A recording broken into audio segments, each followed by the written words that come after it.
Okay, so tonight, Be'ezras Hashem, we're going to be continuing with our series of shirim on the inner world of anxiety. And tonight's shir is going to be titled The Shadow of Death.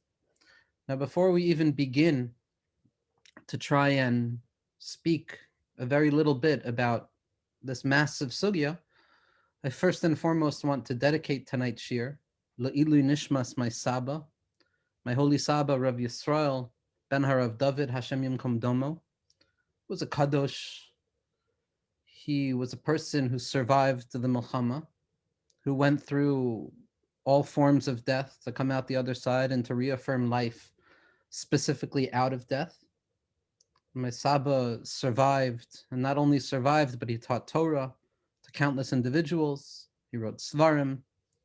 And more important than anything, he maintained a pristine, silent, almost mournful emunah that existed at the heart of everything.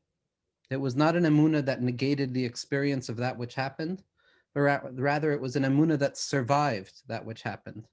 It was an irreducible spark of faith in HaKadosh Baruch Hu in spite of all appearances and all experiences that seemed to try and blot out and darken that light. And my Saba Kadisha, my holy Saba, Rav Yisrael ben Rav David, Zchus Yagan Aleinu, was a walking flame. He was a walking flame of a silent faith that survived even the deepest form of extinguishment.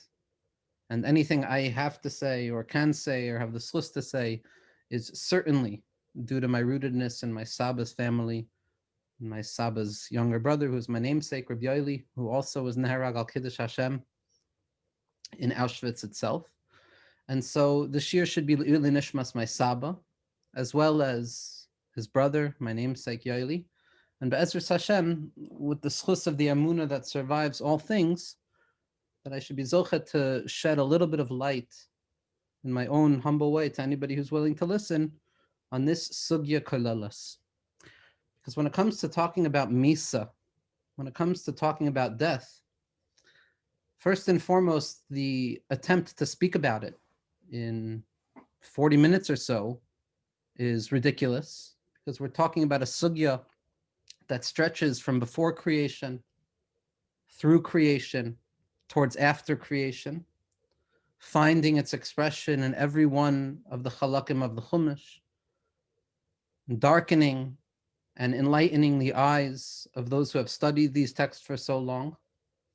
But beyond that, beyond the richness and vastness in which Hazal and our tzaddikim have approached this sugya, there's an additional barrier that stands in front of me, and it's a barrier that I'm grateful for, which is that I can only speak of the concept of death from my own particular posture and my own particular position, which, Baruch Hashem, has not been severe, has not been surprising, and it should always stay that way.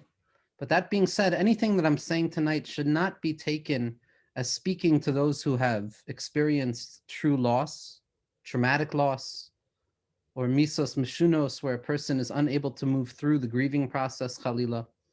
But rather what we're speaking about is a general makif, a surrounding way of talking about misa in a generalized way, and not, God forbid, in a particularized way that attempts to give eitzah to people who find themselves in that sugya. That would be far beyond my capacity or even my chutzpah to try and do. But that being said, what we'll begin with is we're going to talk about the experience that we all have with the sugya of Misa, which is the death awareness that is born out of it. When the existential psychotherapists, those who attempted to study the human condition from a perspective beyond the chemical and mechanical workings of psychology, when they decided to look at human experience and the human condition from a perspective of depth vision, of looking beyond the organism itself, what they announced in unison was that there were 4 general categories that create deep fear or anxiety or angst within the life of an individual. The first is a question of meaninglessness, of whether it's possible to uncover meaning in this world. The second is a question of responsibility, what it means to be responsible for oneself. Like we learned from Elazar ben Derdayev, that ein hadavar talui elabi, that there's a certain moment of responsibility where a person recognizes that it is contingent upon my efforts right now. The third issue is that of isolation, loneliness, as Rav Soloveitchik spoke so beautifully about in The Lonely Man of Faith. And the fourth is death awareness. The fourth is the fact that as human beings, on a certain level, we are unique in existence for being aware of our eventual mortality. And that in a world where suffix blots out the light of clarity, the only thing that remains certain is the certainty of Yom HaMisa, is the certainty that things do not last forever. Now, when Adam and Chava were placed in Gan Eden, HaKadosh Baruch Hu tells Adam and Chava, partake from every tree, except for the Eitz Hadas Tevera, because the day that you will eat from that Eitz Hadas Tevera, Mois Tumas, will be the day that you experience death. Now the Ramban already, on that pasuk, makes a remarkable distinction. The Ramban says it's not that Adam and Chava were going to die the moment they partook of the Eitz Hadas. It doesn't even mean that human beings now became cursed with the awareness of the fact that things will eventually end, and that ending is outside of our control. Because the Ramban says death awareness was part and parcel of the human condition from the very beginning. The klala, however, is that a person is going to feel that there's a hischayvus of misa, that a person is going to feel as if it's always after that judgment, and that with the initial transgression of Adam and Chava, all of humanity was cursed to be born into a world where we always already feel as if Misa is chasing us. That's the klala. That instead of looking at Misa as a metzius, as a natural function of how HaKadosh Baruch Hu wanted to create human beings, the anxiety is death awareness. The anxiety is that apprehension or that anticipatory gaze towards an unknown future. And when we gaze deeply enough, what we come in contact with is a sense that somewhere out there is an end that I am unprepared for. And what this awareness of Misa does to an individual is it forces us to acknowledge the transiency of all things. It forces us to come in contact with the very simple but difficult truth that what we do will not last forever, that what we love will not last forever, that the relationships that we build and the bonds that we forge in this world and the experiences that we have stand ready to disintegrate, to fall away, to disappear into nothingness, into impossibility, into absence. And every element of Adam and Chava's life from that fateful moment of the original chet of the Eitz Hadas is marked by the shadow of this anticipatory fear over an end that will come and stop the progress that we're experiencing in our own individual as well as collective experiences. Now, not arguing with the Ramban, but the Ramchal, Rav Moshe Chaim Latzato, points out in his Sefer Adir Bamarom that in truth, the real punishment should have been that on the day that Adam and Chava partook of that Eitz Hadas, they should have died immediately. As the pasuk says, Biyom achlo, when you eat from it, mois tumas. But the Ramchal says, instead of dying right away, life itself became an elongated process of dying. That the degradation and descent that Adam and Chava experienced from their original supernal presence in the world with clarity descended into a plane where death was a slow and extended process, where every day that a person surged forth into the future was another day closer to that expiration that stood at the ready, threatening every aspect of human beings' experience. Now, when it comes to trying to understand the anxiety that is born out of death, there's an instructive statement in Masechah Shabbos that says Rabbi Elazar told his students that the way to live your life as a spiritually attuned individual, as a person who has an awareness of how things are meant to go in this world, is to live your life with Shuv Yom Echad Lefnei Misasecha. Return to HaKadosh Baruch Hu one day prior to your death. Almost as a warning that no matter what happens in a person's life, ensure that prior to your departure, prior to the end of things, make sure that you fix what needs to be fixed. Make sure that you do tshuva. And in innocence and in earnest, the students asked, but Rebbe, how do we know when we're going to die? We don't know when we're going to die. And what Rabbi Eliezer responds, he says, good, then every day should be lived in tshuva. So we see that on the one hand, Misa as a klala, Misa as that shadow that hovers over all human activity and productivity, that threat of things falling apart, that terror that rests at the core of all experience when a person contemplates the very real possibility that perhaps this will end some point before I am ready. That anxiety, that life begates almaves, that life that is lived in the valley of darkness and that shadow of death. It provokes the human being into anxiety and fear and all sorts of attempts to protect themselves and to create nitzchias for themselves and to fight against their mortality and to claim that we have the right to immortality, as we see throughout the Parshios when we see by Migdal Bavel, that they quite literally tried to kill God in order to become immortal in their own minds. So on the one hand, this awareness of death that human beings are cursed with is a symptom of the transgression that throws the individual into a state of anxiety and anticipation of some end that stands at the ready, some threat of annihilation, of things ending, that gives birth to a trembling within the self, a trembling that stops a person dead in their steps without any recourse to turn left or right, but rather to face the very real fact that things come apart, things fall apart and the center cannot hold.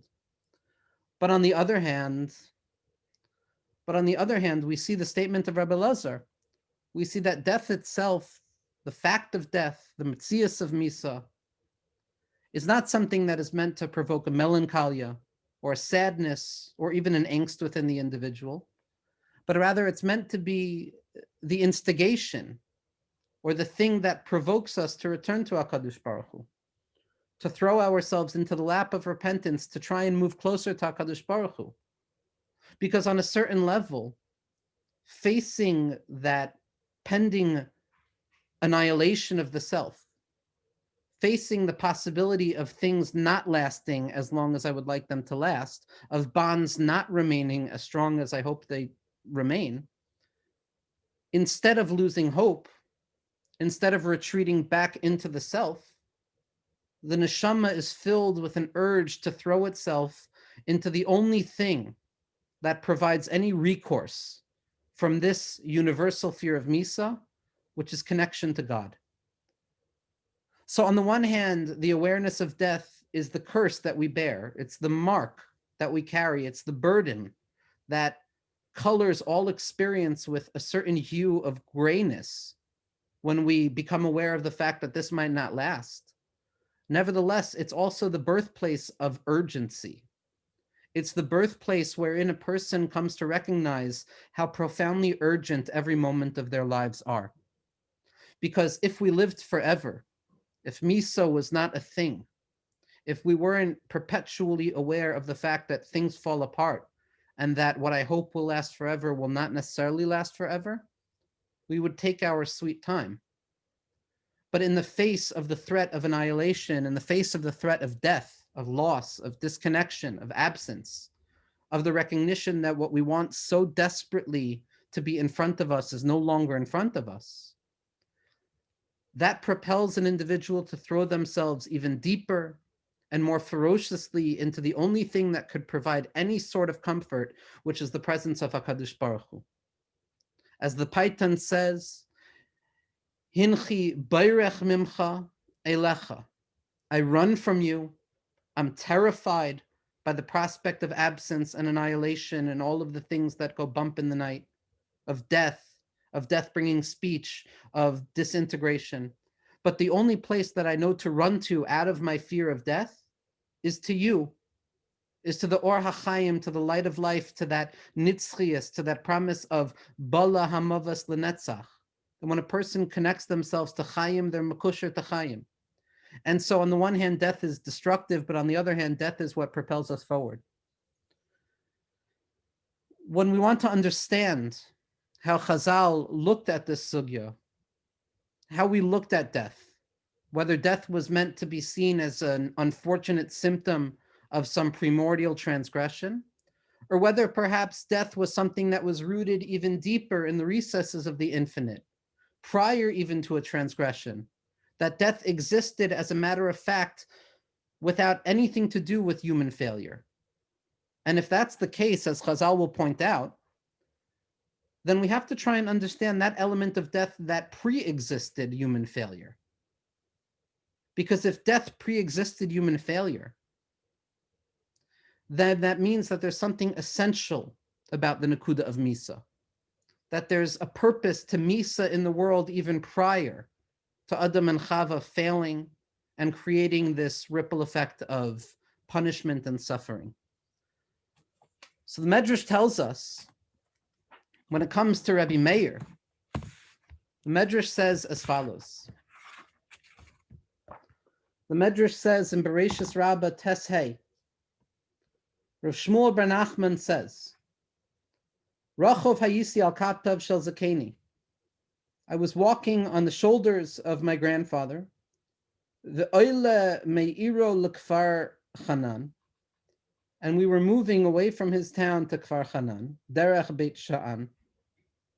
V'shamati es Rabbi Shimon ben Elazar yoshev v'doirish b'shem Rabbi Meir. And I heard Rabbi Shimon ben Rabbi Elazar darshaning in the name of Rabbi Meir, Hine tov ma'od, hine tov mavas. And it was very good. This is what it means that death is good.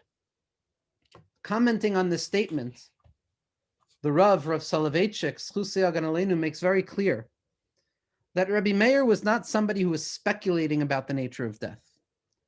Rabbi Meir was not somebody who was simply philosophizing about the experience of death from an ivory tower, but rather Rabbi Meir himself was an individual who understood very deeply the experience of death. As the Rav writes, Rabbi Meir was a man who knew suffering in his private life. He had lost 2 children, lost his wife, lost his father-in-law, and he died a martyr's death. His marginal remark that at the twilight of the mysterious Friday, when creation was concluded, that God cast a glance and found even death to be good. So when Rabbi Meir tells us that death is also good, we're talking about somebody who understood the anxiety of death. We're talking about somebody who understood what it meant to live in a life that was cut through with the difficulty of loss and absence. This awareness of death, this fear of things not lasting, is on a certain level what we spoke about last week with regards to the awareness of time. That time teaches us that things pass away, that the past is past and the past is not necessarily retrievable. And as a result of shichacha, which is the misas halev, as Rabbi Nachman tells us, forgetfulness, which is the death of the heart, we come to understand that the things that have happened in this world, we don't have a way of connecting back to them. And that fear of losing what was once present is a universal fear that rests at the core of every individual. That the heart of every moment of joy, at the apex of joy, tachas hachuppah, there's a shattering of the glass to remind ourselves to always remember the transiency of things, even when you feel like all you want to do is sit right where you are forever. That in our human and natural desire for immortality, to experience things forever, to experience the good of HaKadosh Baruch Hu, the good of our families, the good of experience, the good of the Torah infinitely, we're forced to remember that things are transient and things fall apart and things pass away. Now, it's important to understand that when we speak about death, like most sugyas in general, it's not limited to the physiological experience of death. We're not talking about the crass experience of death as we identify it, although we're speaking about that as well. But the Zohar HaKadosh says something incredible, and this is in the Idra Rabbah. The Idra Rabbah says as follows, after talking about death. And this is what's written in the Idra Rabbah and Daf Kuf Lamed Hey. V'itei mahaksiv v'yamas.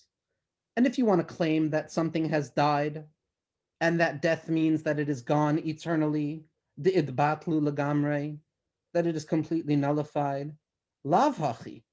That's not the case.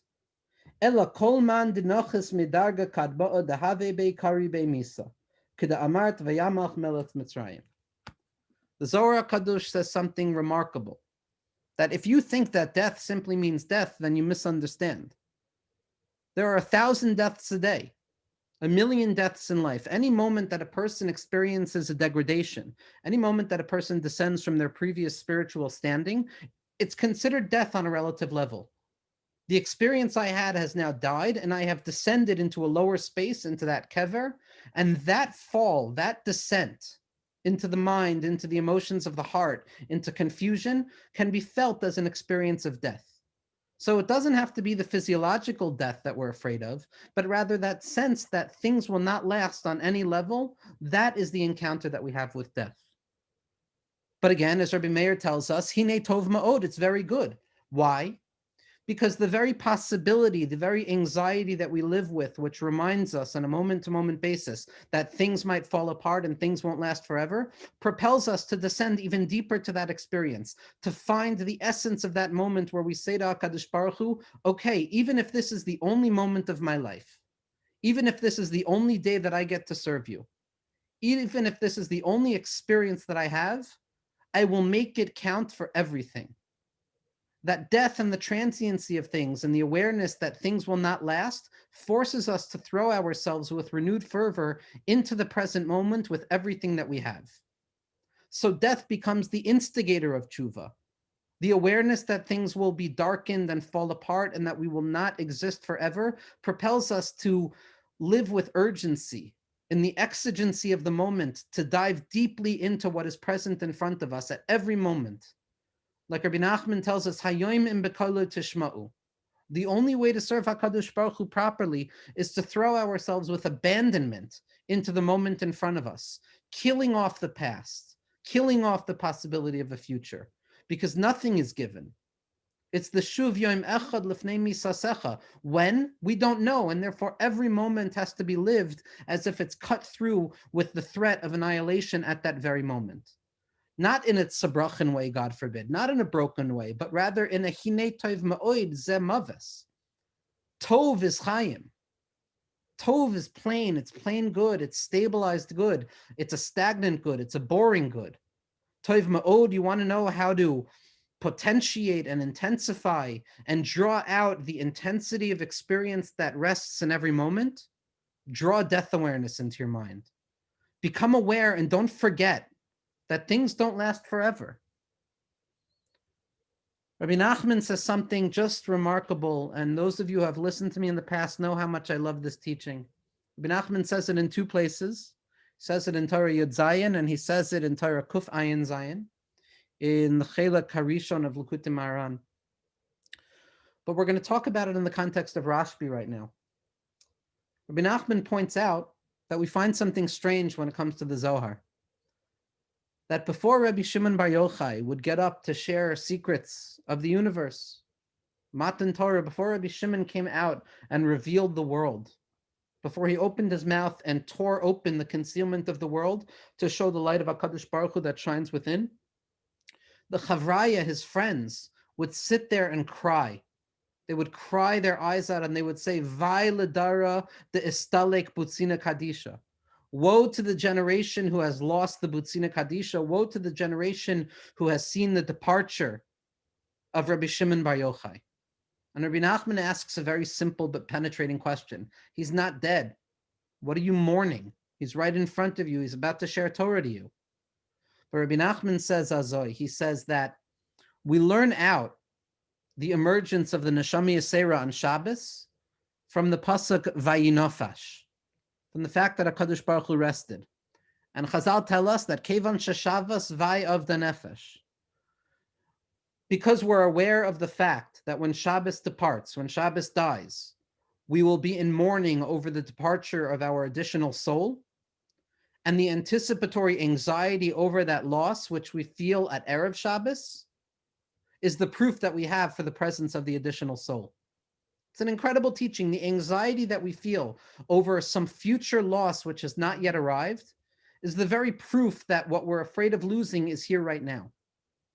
And Rabbi Nachman says that in accordance with the deep desire that a person has to connect with something, whether it be a loved one or a moment or an experience or a dream, commensurate with that is going to be the anticipatory mourning that says, oh my gosh, I'm going to lose this. This is not going to last forever. And it's specifically out of the collision of those two emotions, those sentiments, the desire of shomer zois la'ad, of let this be forever, let this moment never end, with the shared awareness simultaneously that this moment will end, avai of the nefesh, the confrontation, the impossible unity between the paradox of loss and stability, of fluidity and stagnation, of movement, of running and returning, of presence and absence, darkness and light. That's what gives birth to the intensity of the moment. That's what allows the Chavraya to be fully aware of, oh my God, Rabbi Shimon's right in front of us right now. And it's not going to last forever, and we have to allow that fear to propel us to throw ourselves into that moment even deeper. That it's specifically the fact that things fall apart that allows us to experience things in their momentariness, with the urgency of being present right there at that moment. Hayom, I don't know when I'm going to die, and therefore I have to assume that it is today. I have to serve you, HaKadosh Baruch Hu, as if this is the only moment to serve you. Rabbi Shimon Bar Yochai, the hero of the Zohar HaKadosh, the hero of Panimius HaTorah, the whole sugya of Rabbi Shimon Bar Yochai's life was the sugya of Misa, was being metaking the sugya of Misa. As Rabbi Nachman writes in the Hakdama to Likutei Moharan, with regards to the remez that is hinted to in the name Yochai, Shaloi Tishkach Mi Pizaro, about the promise that Torah will never be forgotten. Again, forgetfulness is an aspect of death. Rabbi Shimon came to fight against death. The drasha that Rabbi Nachman uses to describe the power of Rabbi Shimon Bar Yochai, the power of this Chayim ad olam, of perpetual and infinite life, even past death, is Lichu chazu mif'alos Hashem asher sham shamos ba'aretz.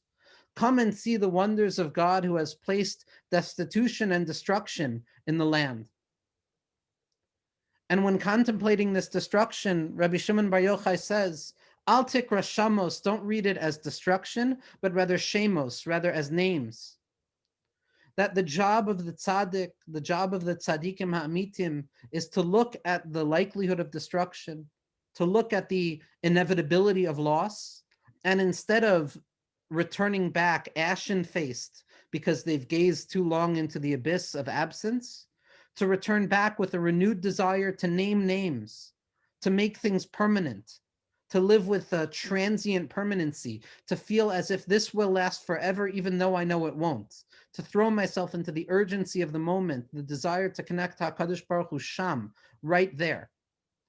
And we find on Lag BaOmer, the celebration of Rabbi Shimon Bar Yochai's life is dafka by his Misa, is specifically when he dies. And the Idrizuta, that small gathering, are the secrets that Rabbi Shimon Bar Yochai was capable of revealing specifically at the moment of death. Rabbi Shimon laughed. Rabbi Shimon was smiling at the moment of death because the last words on his lips were Chaim ad olam, infinite life. Because when a person peers through the anxiety of death, when a person confronts that reality that things will not last forever, the transiency of things, and we allow ourselves to gaze unflinchingly at that terrifying thought that we so often try and cover up and sature around, and all of our symptoms, all of our struggle, all of our self-doubt on a certain level can be seen as our attempt to fight against death awareness, to pretend that we're immortal, to pretend that the world belongs to us and not the other way around, to pretend that we're in charge and not HaKadosh Baruch Hu. When a person is able to see through that, when a person follows the words of Rabbi Nachman, who says that the ikar is not to be afraid, the ikar is not to think that we live forever. The ikar is to be aware of death, but not to be afraid of death. Of gam ki elech begeit salmaves lo irara ki ata imadi. That even though I walk in the valley of darkness, the darkness of death-bringing speech, I'm not afraid. I'm not afraid, Ribbon Shalom, because you're with me. When we can peer through the terror that death brings to us in all of its various manifestations, when we can see beyond those wide open eyes that Hazal tell us that when the Malach HaMaves comes to a person, when the Malach HaMavis arrives, that it's Malei Einayim, that the Malach HaMavis is filled with eyes. And as our tzaddikim have said, that the concept of death is what forces us to live with our eyes open, to be fearful, to be afraid, to be on the lookout. When a person squints their eyes, as Rabbi Nachman tells us, to see through the pain, to see farther than destruction, what we encounter is the urgency of connecting to HaKadosh Baruch Hu at that moment. Like it says by Mashiach Tzidkenu, Ani hayoim yiladesicha. I have born you today, because all that exists is today, and every day is its own universe. And that sense of transiency is what gives birth to the intensity of the moment. So Rabbi Shimon reveals on his deathbed, Chayim ad olam. You want to know how to live true life? Move through the death-bringing anxiety. Move through that threat that Adam experienced that you're going to die. And recognize that life does not stop being life in the shadow of death, but rather life takes on the intensity of itself in the shadow of death. Hine toiv ma'oid. This is Mavas. It's what forces us to be more than we are in the present moment. When the Malachim wanted to receive the Torah, the Malachim were mad. They were angry. They were jealous. They did not want HaKadosh Baruch Hu to give the Torah to Bnei Yisrael. And the answer that HaKadosh Baruch Hu offers to Moshe Rabbeinu in order to prove the Malachim wrong is that you don't die. And if you don't die, you have no shaykhs to the Torah. Ki adam hayamus ba'ohel. Because the Torah tells us that it is for the human being who dies within the ohel. Death is not some symptom that is a deviation away from HaKadosh Baruch Hu's desire. The anxiety, the paralyzing anxiety of death is a symptom, as we're going to see. But the awareness of death, the presence of death, the awareness of transiency, that's what propels us even further into the Torah. Of lulei sarascha sha'ashuai azavadati bioni.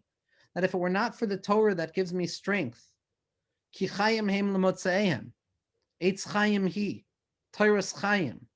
The Torah is that life-giving force that survives death.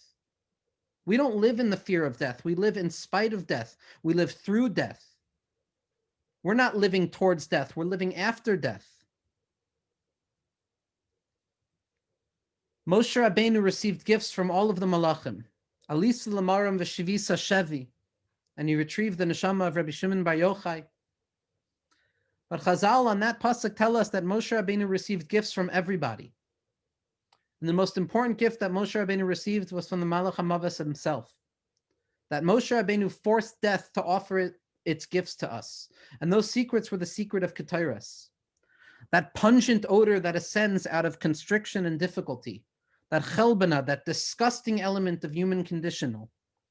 That anxiety of being human, that threat of annihilation. And the shivering and the trembling that is born out of that, that scent is the pleasing scent of the Ketairos. That's the secret that the Malach HaMavas offers us. How to serve HaKadosh Baruch Hu with intensity. It's that Sikeh Kedera, it's that pungent odor that Moshe Rabbeinu could not smell. It's the intensity that ascends from HaKadosh Baruch Hu specifically when we serve him in our transiency. So on the one hand, death is the anxiety-producing fear that things will end at any moment. Avai av the nefesh, things are going to depart.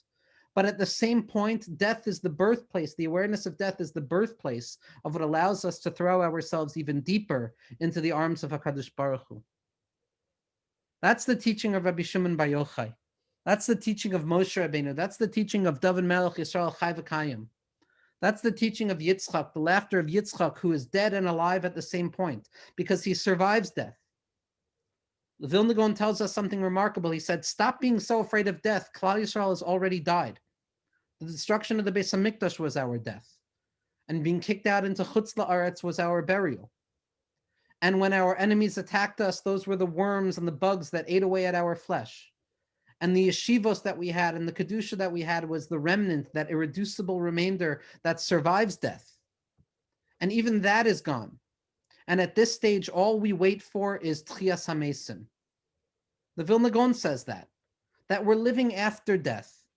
We're aware of the chait. We're aware of the fact that things are transient, but instead of falling prey to that sadness, we live with an ahava aza kamavas, with a love that is as fierce as death, a love that is born out of the transiency of it, a feeling that this will not last forever, and therefore I need to throw myself even farther into it. I have to say, and this is revealing a little bit about myself, but I had the schus of doing taharos for a little bit in the community that I live in. And the reason, the impulse behind doing taharos, behind the purification process of death, was death anxiety, something that plagues me on a regular basis, an awareness of the transiency of things and a fear that things will end at whatever given point. And I felt in line with something that my Babi, she should live and be well, did as well as what the Rav writes about his grandfather Rav Chaim, that when Rav Chaim was assaulted with death anxiety, what he did was he threw himself into learning the halachos of Avelus, that by objectifying this subjective concern, what we do is we enable ourselves to look at it from a distance and to realize that the thing we're most afraid of is not going to destroy us. And the experience of doing taharos in a community where no matter who you are, if the shame of Judaism is applied to you in whatever type of way, you go through a tahara. The experience of tahara is facing tumas meis, is the acknowledgement that sting of death, that small point of poison that exists in the world. But the process of the tahara, the cleansing, the purification, and most importantly, the psukim that are said. The psukim that we say during taharos are the psukim of Shir Hashirim. The psukim, they're the Mishnah of Amr Rabbi Akiva Ashreichem Yisrael Lifnei Miatem Mitarim Mimtar Eschem Avichem Shabashamayim. Every yid, every person who goes through that experience is dressed in white like a Kohen Gadol, ready for the avodah in the pnimius of the pnim, of the Kodesh HaKadoshim. The experience that I left with was the awareness that the neshama survives death. Our koyach survives death. Even after that encounter, even after that loss of simply the objectification of human experience where there's no more subject left, nevertheless, there's the Kohen Gadol who was not allowed to look at death, who lived in a world that was beyond death, that world of Chaim ad olam, that world of life forever, even through death. And with this, I want to end, Be'ezras Hashem, with the words of the Kohen Gadol Me'achiv, the Ra'ayah HaKadosh, Rav Avram Yitzchak HaKohen Cook. And this is in the second Chelek of Aras HaKodesh. And Rav Cook writes as follows.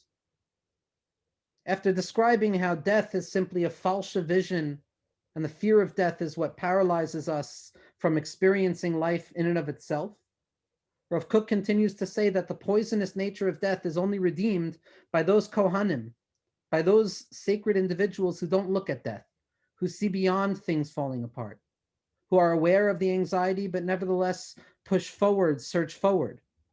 And then Rav Cook says, in a teaching referred to as Hashichror Meyiras Hamavas, freedom from the fear of death. Kol Amel Ha'adam, all effort of the human being, Hoilechu Lihinatzel Men Hamavas, is an attempt to free oneself from the dangers of death. V'lo yavo lemataraso ki im bahagidlo es nishmaso. But in truth, the only way to move forward is by intensifying our neshama, me'makoire hapanimi, from that inward sense, that intensification that takes place through the urgency of the moment when one recognizes that things won't last forever. The true medication through which the world will be healed from the sickness of death, they're hidden within the inner recesses of life, in the soul of the Torah,